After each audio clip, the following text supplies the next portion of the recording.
आज हम लोग स्टार्ट करने जा रहे हैं IIT JEE series lecture number 31। देखिए आज हम लोग स्टार्ट करने जा रहे हैं IIT JEE series lecture number 31।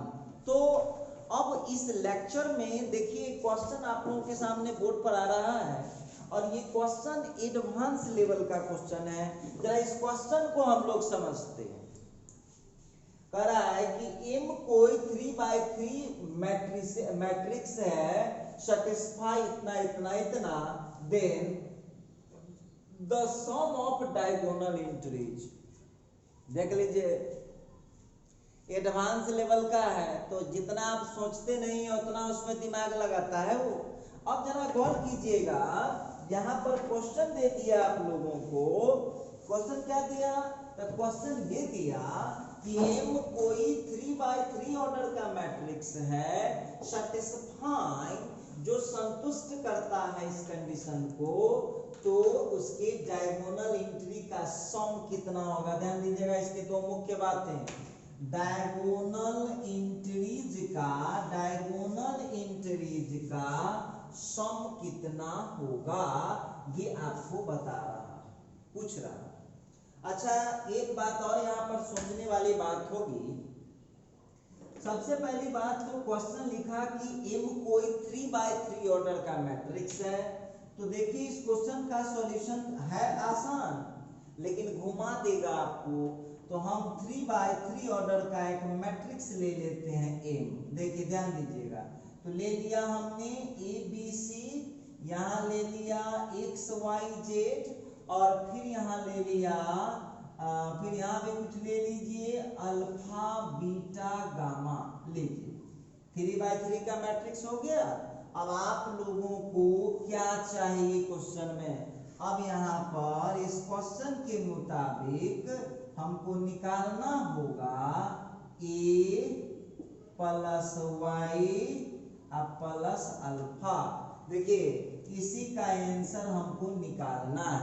देखिए इसी का आंसर हम लोगों को आज निकालना पड़ेगा, कोई दिक्कत नहीं है। हम बना रहे हैं कौन, सब्जेक्टिव बना रहे हैं या ऑब्जेक्टिव बना रहे हैं, सो बात बताइए।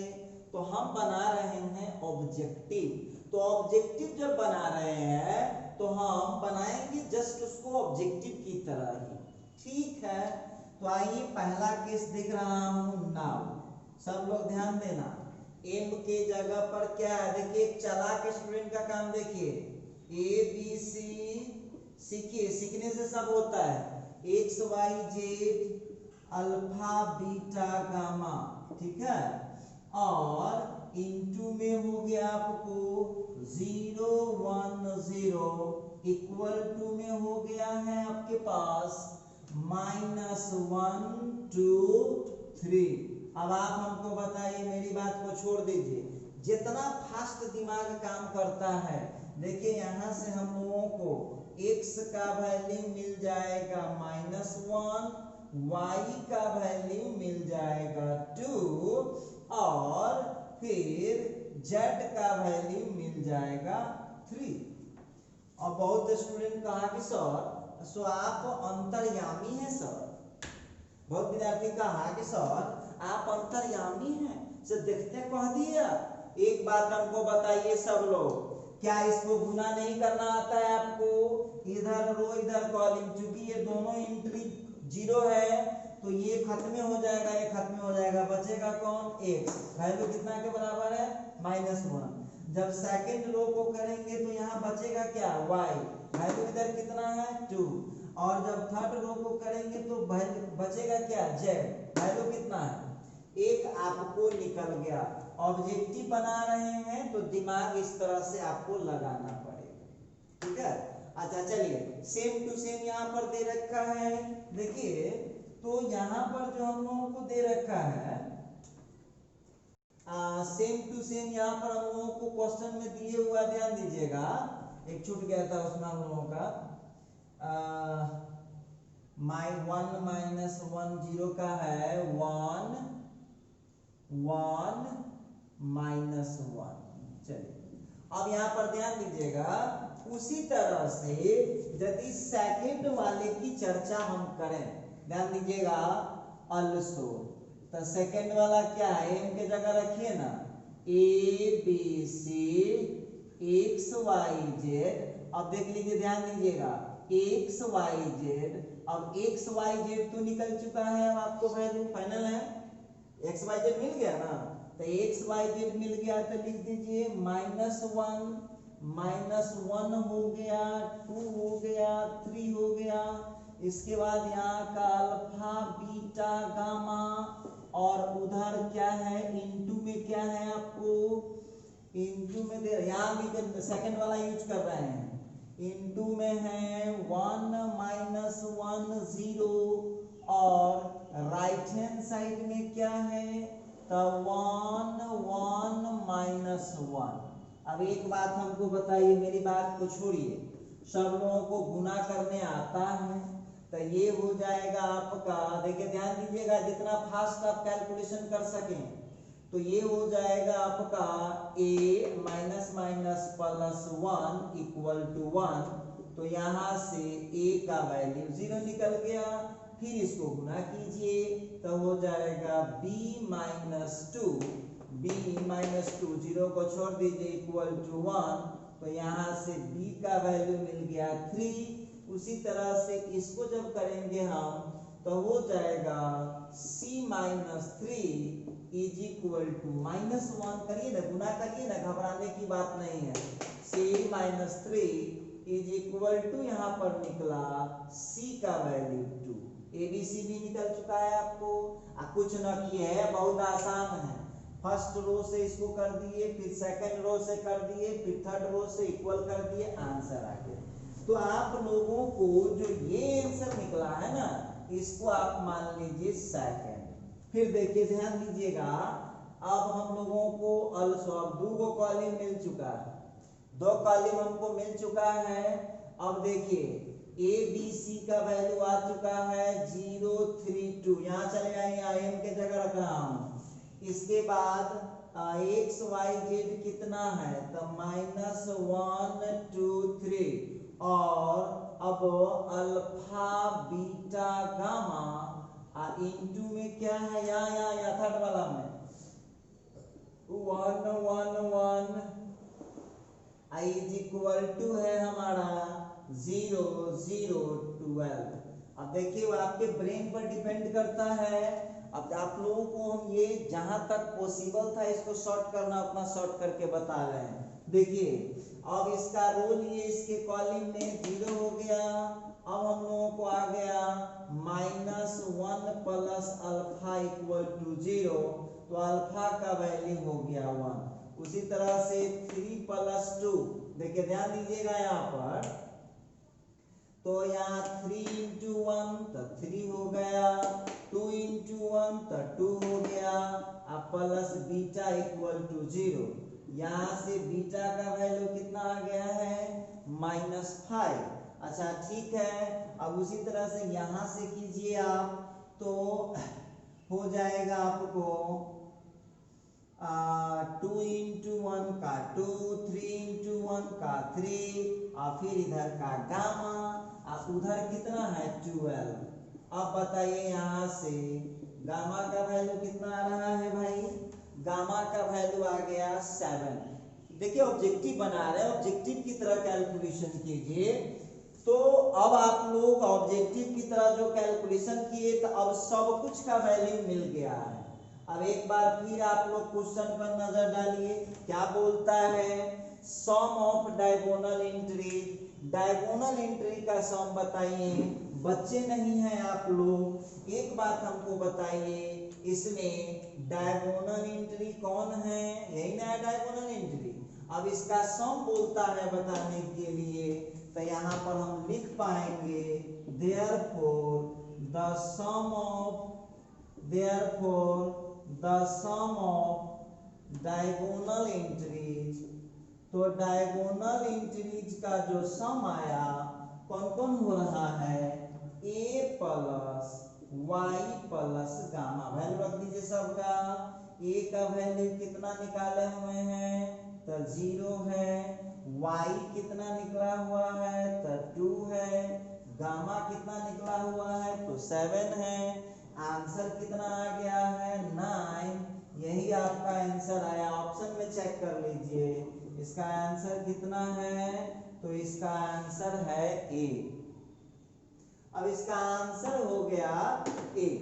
तो हम उम्मीद करते हैं कि आप लोगों को देखिए बहुत सिंपल है, गुना किए हैं इक्विट करते गए हैं। और आप लोगों को बार बार हम बोलते भी हैं कि क्वेश्चन जो होता है वो ना भारी होता है ना हल्का होता है।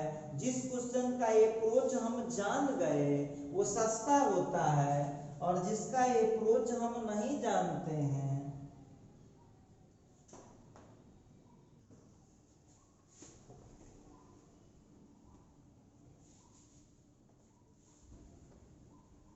तब तक हम बोर्ड को मिटा दे रहे हैं।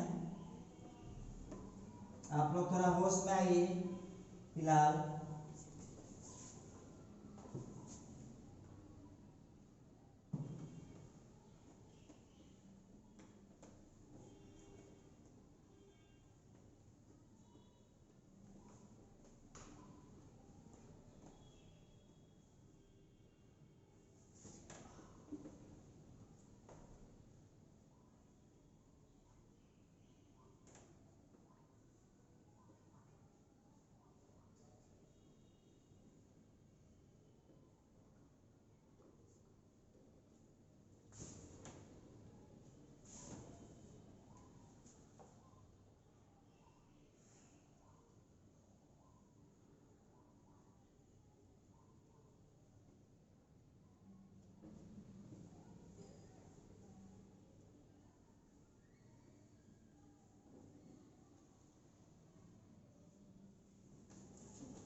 अच्छा चलिए एक और क्वेश्चन हम लोगों के सामने आ रहा है। क्वेश्चन है the system of equation 3x minus y plus 4z equal to 3, x plus 2y minus 3z is equal to minus 2 and 6x plus 5y plus lambda z equal to minus 3 has at least one solution।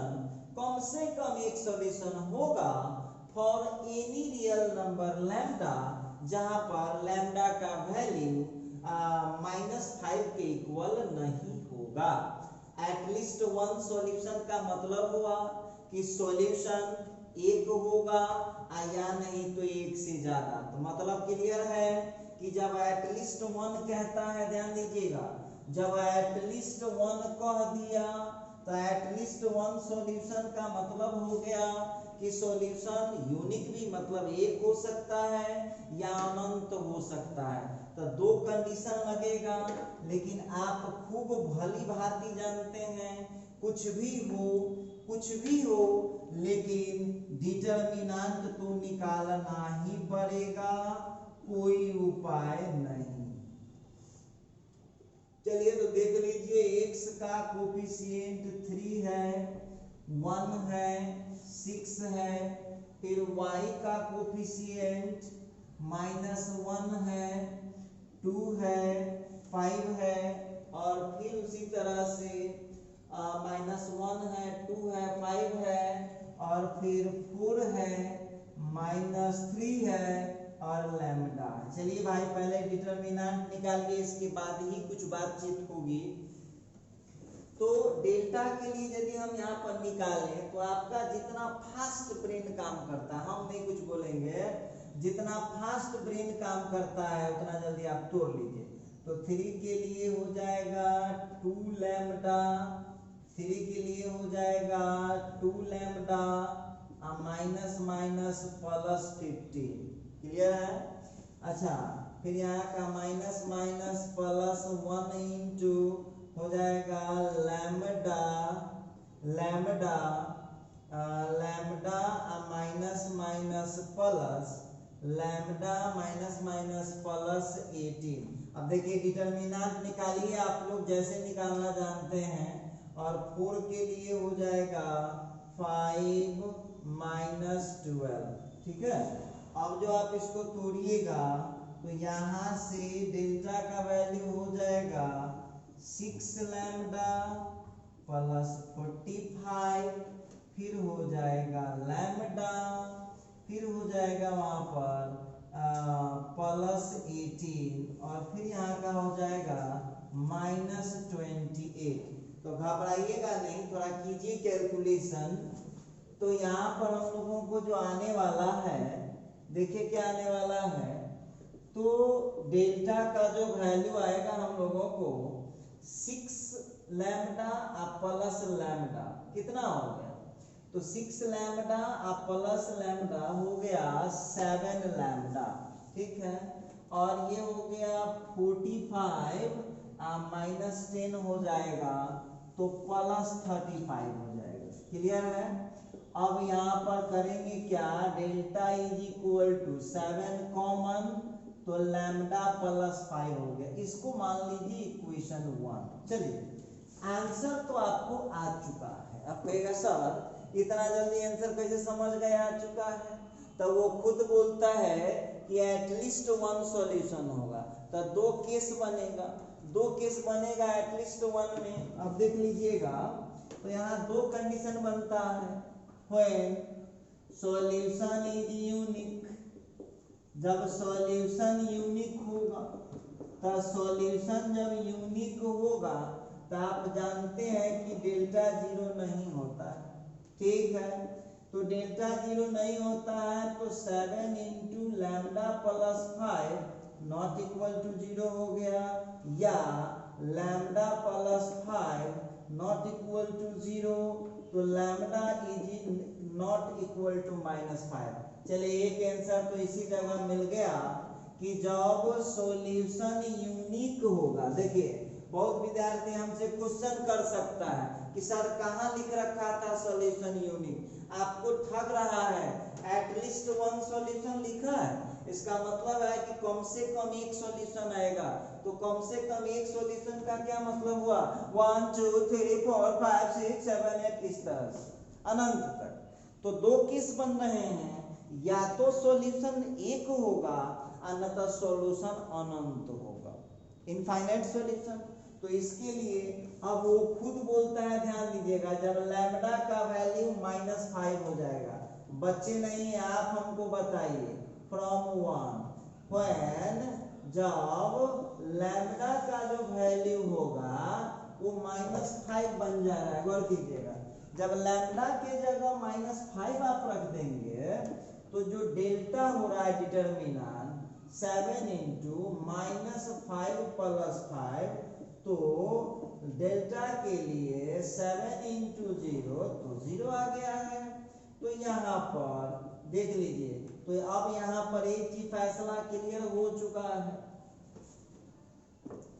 यहाँ पर delta तो 0 आ गया।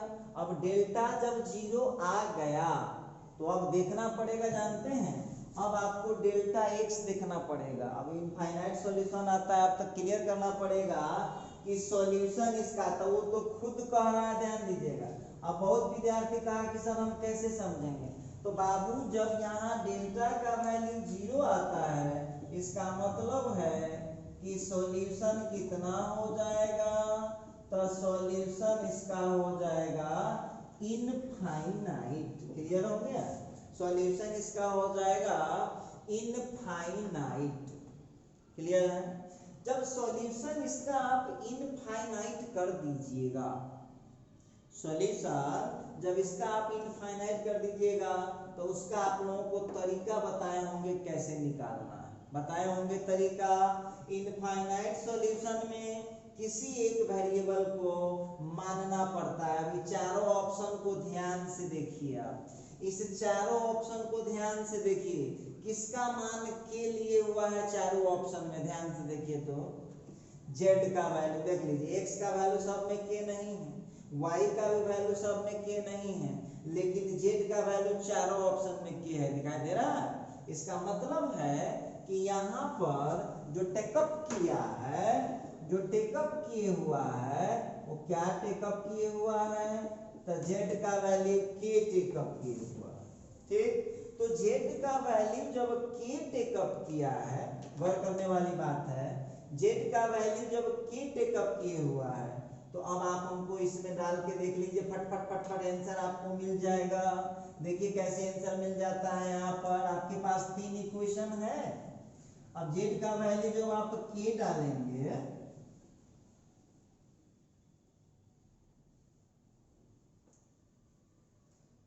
z का value जब k डालेंगे, चूंकि objective बना रहे हैं, अब देखो ध्यान दो, हम लोगों के पास पहला इक्वेशन क्या था, 3x minus Y plus 4z equal to 3, ठीक है। अब आप इसमें z के जगह क्या डाल रहे हैं, z के जगह पर k डाल रहे हैं, ठीक, कोई दिक्कत नहीं।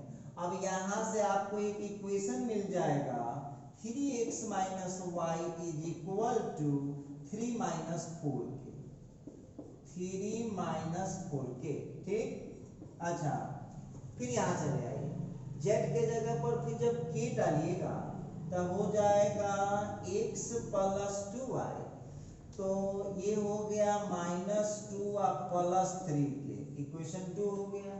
यहाँ भी डाल दीजिए, लैम्डा के जगह पर कितना निकाले हैं इस बार, -5, लैम्डा के जगह -5, तो ये हो जाएगा आपका 6x प्लस 5y, लैम्डा के जगह -5 डाल दीजिए और z के जगह पर k डाल दीजिए, तो हो जाएगा -3 प्लस 5 इंटू k। अब आपके टैलेंट पर डिपेंड करता है बाबू कि कितना फास्ट दिमाग आपको है, कितना फास्ट दिमाग आप रखे हुए हैं, यह आपके दिमाग पर डिपेंड करता है। चलिए जितना जल्दी सॉल्व कर दीजिए। तो हम क्या करेंगे देख लीजिएगा, हम करने जो जा रहे हैं, हमको x y का वैल्यू निकालना है। यहाँ पर जो है हमने z का वैल्यू क्या लिया हुआ है, z का वैल्यू k लिया हुआ है, ठीक है। अब देख लीजिए, ध्यान दीजिएगा, तो हम लिख पाएंगे equation 1 into equation 1 into 2 plus second we get. अब देखिए आप कहिएगा कि सर जी निकलेगा कैसे, तो निकालिए ना, इसको 2 से गुना करके आ गया, इसको 2 से गुना करके जोड़ेंगे, खत्म हो जाएगा।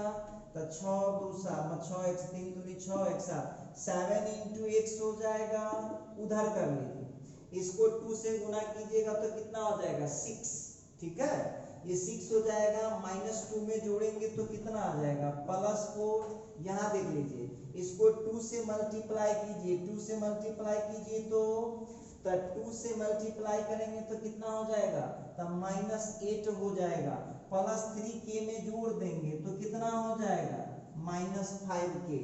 अब यहाँ से आप लोग देख लीजिए x का वैल्यू कितना आ चुका है, 4 - 5k बट्टा 7। ये आगे हम लोगों को x का वैल्यू निकल चुका है। आप लोग देखिए, थोड़ा सा दिमाग फास्ट कीजिए, नॉर्मल स्टूडेंट की तरह काम मत कीजिए। इसको 2 से मल्टीप्लाई करके इसमें जोड़ रहा हूँ, तो ये 6 हो गया, जुट गया, तो 7 इंटू x हो गया, 2 से मल्टीप्लाई कर दूंगा तब -2y में +2y जुट गया, 0 हो गया, खत्म। यहाँ 2 से करूंगा तो 6 हो गया, -2 में जोड़ दूंगा तो +4 हो जाएगा, यहाँ 2 से मल्टीप्लाई होगा तो -8 में +3 जोड़ दूंगा तो -x का वैल्यू मिल गया, ठीक है। अब क्या कीजिए, आपको y निकालना है, तो जरा ध्यान से देखना बाबू, अब 1 2 से ही निकालो, दोनों निकालो। अब आप हमको बताइएगा कि आपको अब निकालना है y का वैल्यू, इसका मतलब है x को खत्म करना होगा, कर दूंगा खत्म, कर दूंगा खत्म।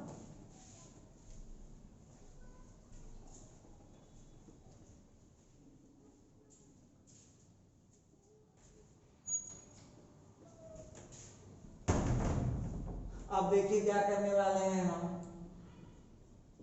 अब यहाँ पर हो जाएगा equation 1 minus second into 3 we get. देखिए हम लिखा रहे हैं लेकिन बहुत बच्चा ऐसी मुजमानी कर लेता है, इसको 3 से मल्टीप्लाई करके यहाँ घटा रहा हूँ, खत्म हो गया, तो ये हो जाएगा आपका -y या -6y, तो ये हो जाएगा -7y, इधर आ जाइए, ये हो गया 3 माइनस माइनस प्लस 6, तो ये हो गया 9, ठीक है।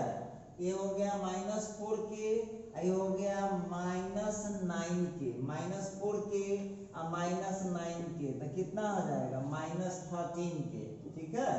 अब वहाँ -7 को जब हम ले जाएंगे तो y का हो जाएगा 13k -9/7।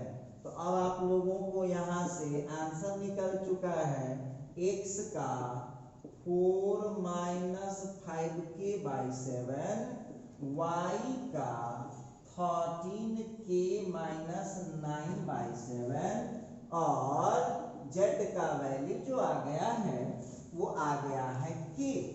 तो अब यहाँ पर एक चीज क्लियर हो चुका है कि जब लैम्डा का वैल्यू जब हम लेते हैं, लैम्डा का वैल्यू जब हम -5 लेते हैं, जब लैम्डा का वैल्यू -5 लेते हैं तो x का वैल्यू आएगा 4 -5k/7, y का वैल्यू आएगा 13k -9/7 और z का वैल्यू आएगा k।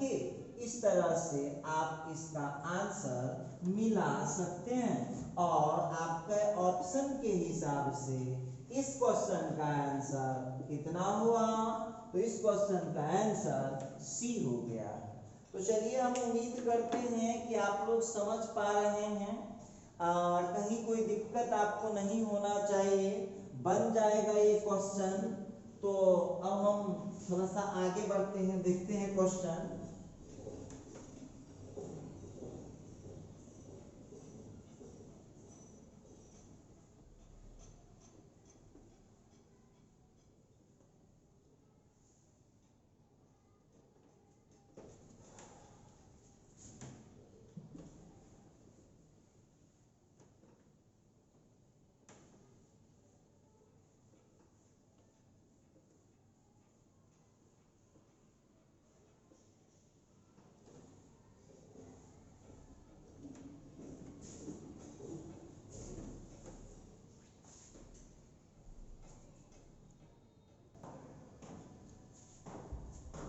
देखिएगा, अब एक क्वेश्चन आ रहा है, ये देखने में तो आपको छोटा लग रहा होगा लेकिन है ये बहुत बड़ा क्वेश्चन।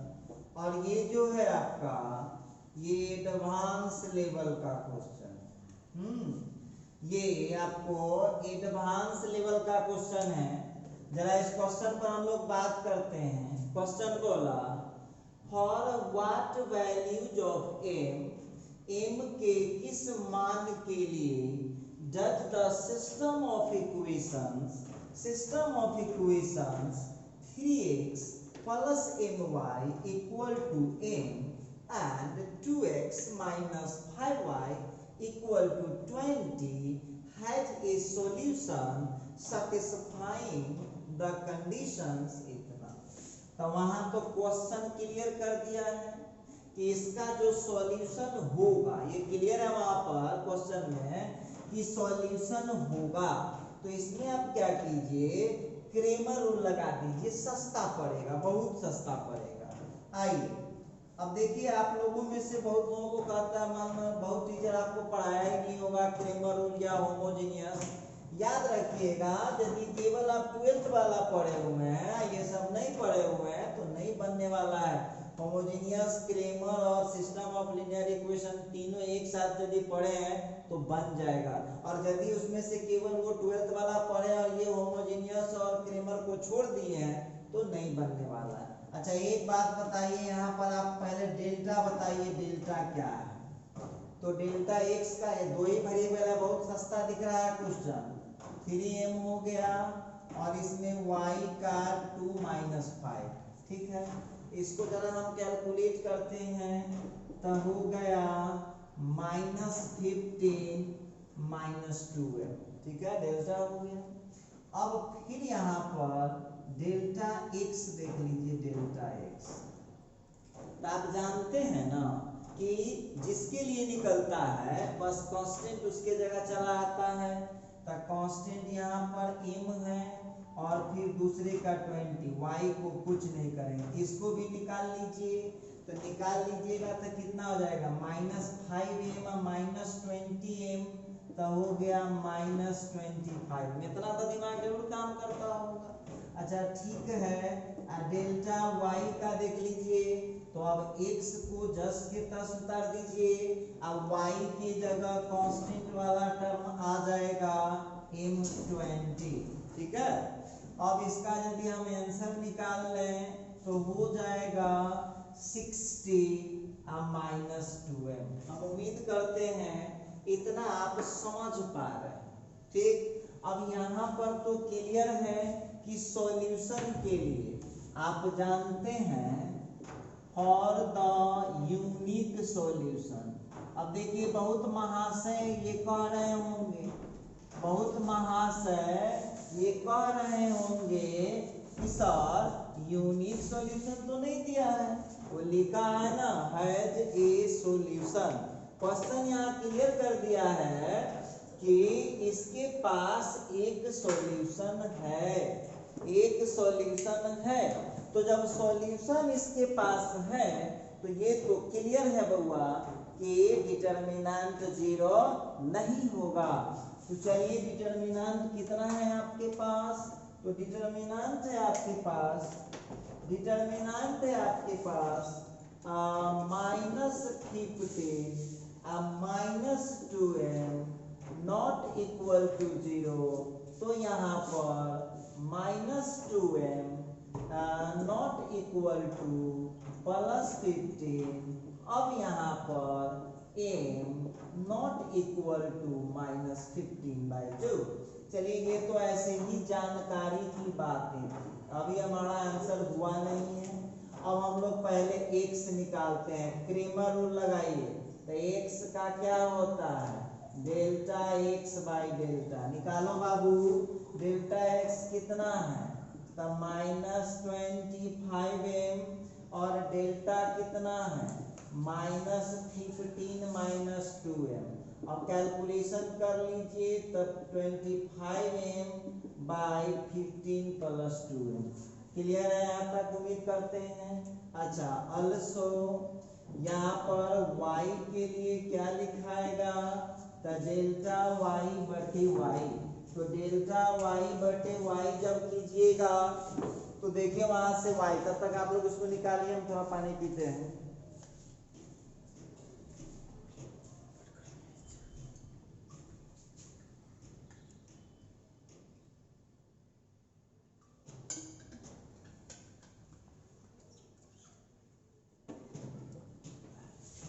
अच्छा तो डेल्टा y जो आप लोग देख रहे हैं, जो डेल्टा y आप लोग देख रहे हैं, ध्यान दीजिएगा कितना है आपके पास, तो ये है 60 -2m, और डेल्टा का वैल्यू कितना है -15 -2 में ऊपर नीचे दोनों माइनस कॉमन कर लीजिए, तो 2m -60 हो जाएगा, और नीचे का 2m + 15। अब देखिए आंसर हम लोगों को इतना तो हम निकाल चुके कि x का वैल्यू इतना होगा और y का वैल्यू इतना होगा। अरे भाई तो ये ऑप्शन में ही थोड़ी ना है, दूर दूर तक आप देख लीजिए रिश्ता नाता, दूर दूर तक आप इसका रिश्ता नाता देख लीजिए भाई। ऑप्शन में हमको ये यूज भी करना है, x का वैल्यू 0 से बड़ा और y का वैल्यू 0 से बड़ा। ये क्वेश्चन है बहुत लंबा, एडवांस में ऐसे ही थोड़ी पूछ देता है, एडवांस में पूछा है तो क्वेश्चन में दम भी रहता है। अब देखिए बढ़ते हैं, थोड़ा सा आगे बढ़ते हैं। एडवांस लेवल क्वेश्चन है तो थोड़ा सा तो आपको परेशान जरूर करेगा, परेशान नहीं करता है, ये अप्रोच मिलना चाहिए।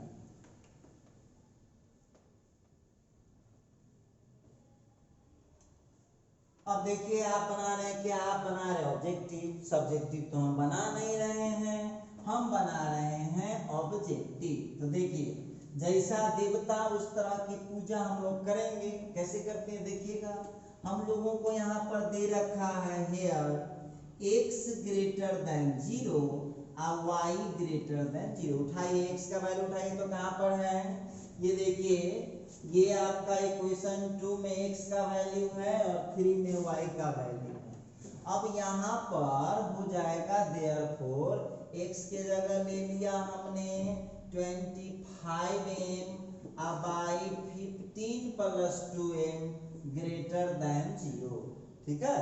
अच्छा, और y के जगह क्या है 2m minus 60 by 2m plus 50 greater than. अब आप देख लीजिएगा सब लोग, अब जो विद्यार्थी लीनियर, आप कहते हैं एडवांस देखिए कहाँ जोड़ा है। पहले सिस्टम ऑफ लीनियर इक्वेशन का क्वेश्चन दिया, फिर उसको डिटरमिनेंट में खींच के ले गया, फिर उसको क्रेमर रूल पर खींच के ले गया। अब ये जा रहा है 11th क्लास के लीनियर इन इक्वेशन पर। अब देख लीजिएगा इसके दो केस बनेंगे बउआ। केस दो क्या बनेंगे, अब यहाँ से यदि हम उठा लें तो इसका नियम आप जानते हैं ना, दो, इसमें भी दो केस होगा। केस वन में हम ये सॉल्व कर रहे हैं 15 प्लस 2m ग्रेटर देन 0 को।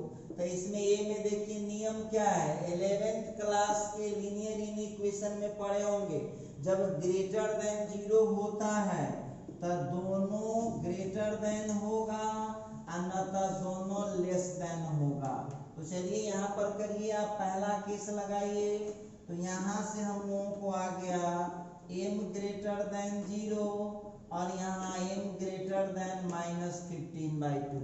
अब उस समय आप पढ़े होंगे बड़का में सबसे बड़का, देखिए ध्यान दीजिएगा, बड़का में सबसे बड़का। तो m ग्रेटर देन 0 भी है और m ग्रेटर देन -15/2 भी है। तो बड़का 0 है कि बड़का -15/2 है, तो बड़का 0 हो गया। अब यहाँ से निकल गया m ग्रेटर देन 0। ये रहा इक्वेशन नंबर 4। 11th क्लास के लीनियर इन इक्वेशन में जा रहा है क्वेश्चन अभी। अब बी नंबर में देख लीजिए आप लोग, फिर ये जब ग्रेटर, इसी का दो केस है, ग्रेटर देन 0 में फिर नियम होता है ऑल्सो ऊपर वाला को यदि 0 से छोटा लेते हैं तो नीचे वाला भी 0 से छोटा होगा। देखिए बाबू एक बात बताते हैं, और आपको इसको यदि पूरा डीप स्टडी करना है तो जिस किसी टीचर से आप लीनियर इन इक्वेशन पढ़े होंगे, जिस किसी टीचर से लीनियर इन इक्वेशन पढ़े होंगे, उनसे आप देख लीजिए, सब काम आपका हो जाएगा बस। तो आप वैसे हम सब समझा रहे हैं, ग्रेटर देन 0 के दो केस होते हैं। न्यूमेरेटर 0 से बड़ा लेंगे तो डेनोमिनेटर भी 0 से बड़ा लेना होगा, और यदि न्यूमेरेटर को 0 से छोटा लेंगे तो डेनोमिनेटर भी 0 से छोटा लेना होगा। क्लियर है? अच्छा, आइए थोड़ा सा हम बात करें यहाँ पर, तो क्या हो सकता है जरा गौर कीजिएगा। तो इसको सॉल्व कीजिए, जितना फास्ट आप सॉल्व कर सकते हैं कीजिए। सॉल्यूशन तो नॉर्मल ही निकलता है जैसे सबका निकलता है। अब देखिए,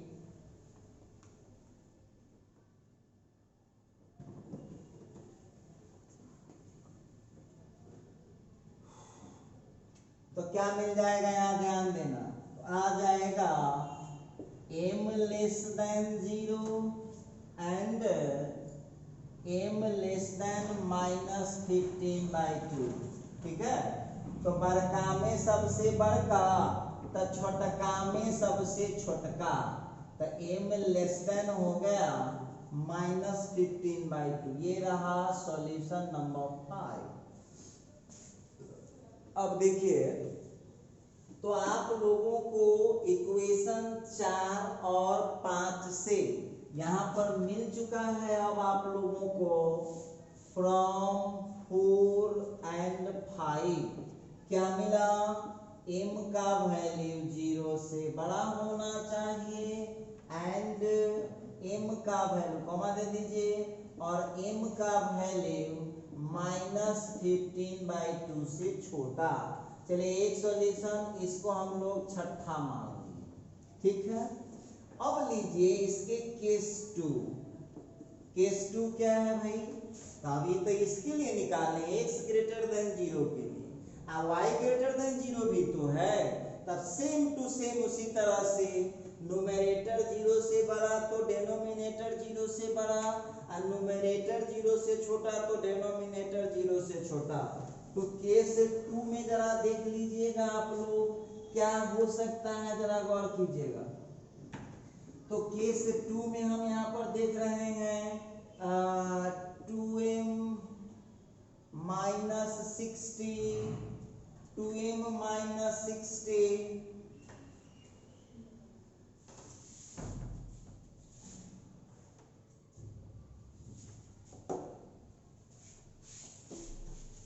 2m minus 60 greater than 0 and फिर हो जाएगा 2m plus 15 greater than 0। अब देखिए यहाँ पर थोड़ा सा हम डिस्कस करें तो क्या हो जाएगा 2m greater than 60 and फिर निकलेगा 2m greater than minus 15। अब यहाँ पर हो जाएगा m greater than 30 and m greater than minus 15 by 2।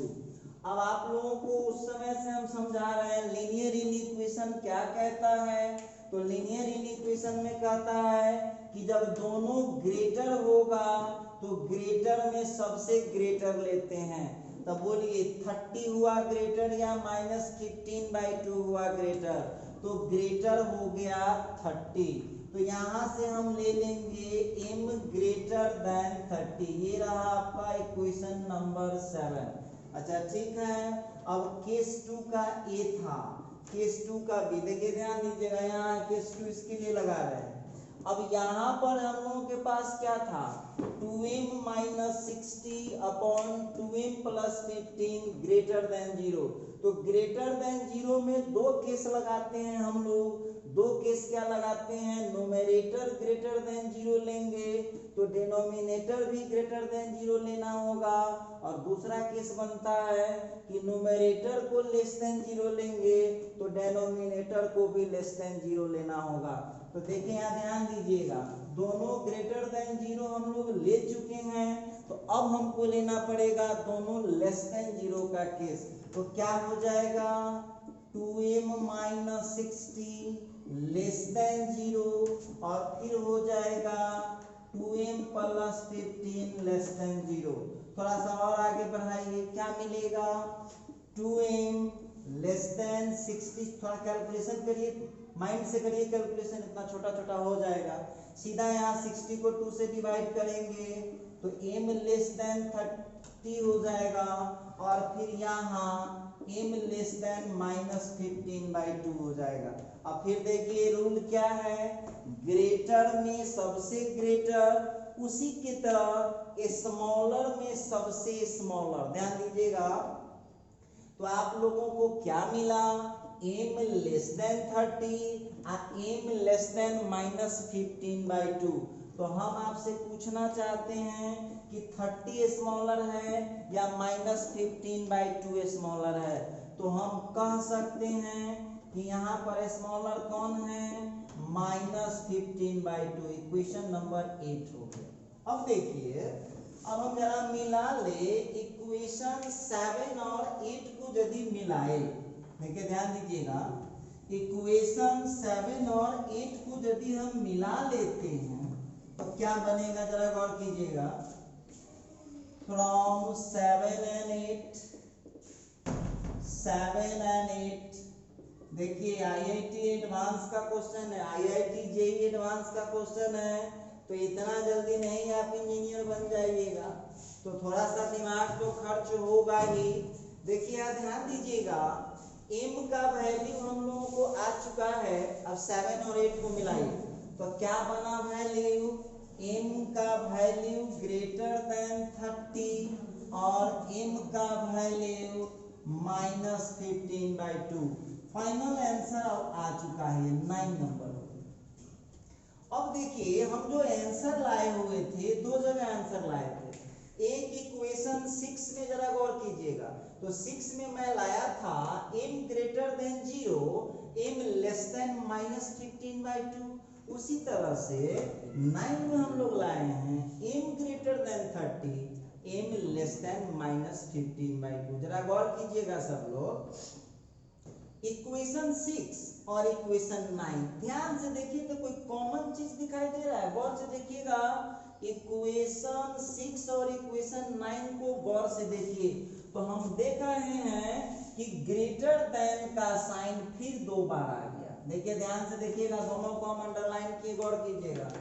यहां हम देख पा रहे हैं m ग्रेटर देन 0 यहां भी है और m ग्रेटर देन 30 है। देखिए ध्यान से, लेस देन, दोनों को गौर से देखिए, कोई बात नहीं, 1 मिनट समय लीजिए, ध्यान दीजिएगा। m less than -15/2 m less than -15/2, वहां मामला फाइनल है क्योंकि दोनों में कॉमन आ चुका है। अच्छा, अब इस दोनों को ध्यान से देखिए तो यहाँ भी ग्रेटर देन का साइन है और यहाँ भी ग्रेटर देन का साइन है। तो आप क्या जानते हैं ग्रेटर देन के केस में क्या होता है? तो ग्रेटर देन के केस में आपको उतना देर से यही समझा रहे हैं कि ग्रेटर देन के केस में सबसे ग्रेटर लेते हैं। तब बताइएगा जरा, आप ही लोग बताइए, ग्रेटर देन में m 0 से भी ग्रेटर है और 30 से भी ग्रेटर है, तो ग्रेटर डिजिट कौन हुआ? 0 की 30, तो 30 हो जाएगा। अब वहां लिखेंगे, अब वहां पर हम लिख सकते हैं फ्रॉम 6 and 9, 6 and 9 क्या आंसर आपको निकल गया? तो आंसर आ गया m ग्रेटर देन 30 और दूसरा आंसर आ चुका है m लेस देन -15/2। तो ये रहा आपका आंसर। एडवांस लेवल है। अब आप लोग घर पर इसको समीक्षा करिए, बनाइएगा। कोई प्रॉब्लम हो, किसी पॉइंट पर आपको समझ में नहीं आता है तो आप क्या कीजिएगा, हमको व्हाट्सएप कर सकते हैं या यूट्यूब पर कमेंट कर सकते हैं। देखिए अब आपका आंसर कौन था? तो हम जो ऑप्शन दिए थे उसके हिसाब से आंसर इसका सी था। और सब लोग जो हैं, जो स्पेशल जो बच्चे हैं प्रिपरेशन करते हैं एंट्रेंस एग्जाम का, जो बच्चे केवल 12th लेवल पढ़ते हैं वो बच्चे ये सब नहीं भी तैयारी करें तो कोई दिक्कत नहीं है, लेकिन जो बच्चे एडवांस लेवल का प्रिपरेशन करते हैं उनके लिए हमने एक PDF डाला है क्वेश्चन के लिए, बनाइएगा। और अब आज का हम क्लास यहीं पर खत्म करते हैं। अब हमारी आपकी मुलाकात होगी अगले वीडियो में, तब तक आप इसको प्रैक्टिस कीजिए।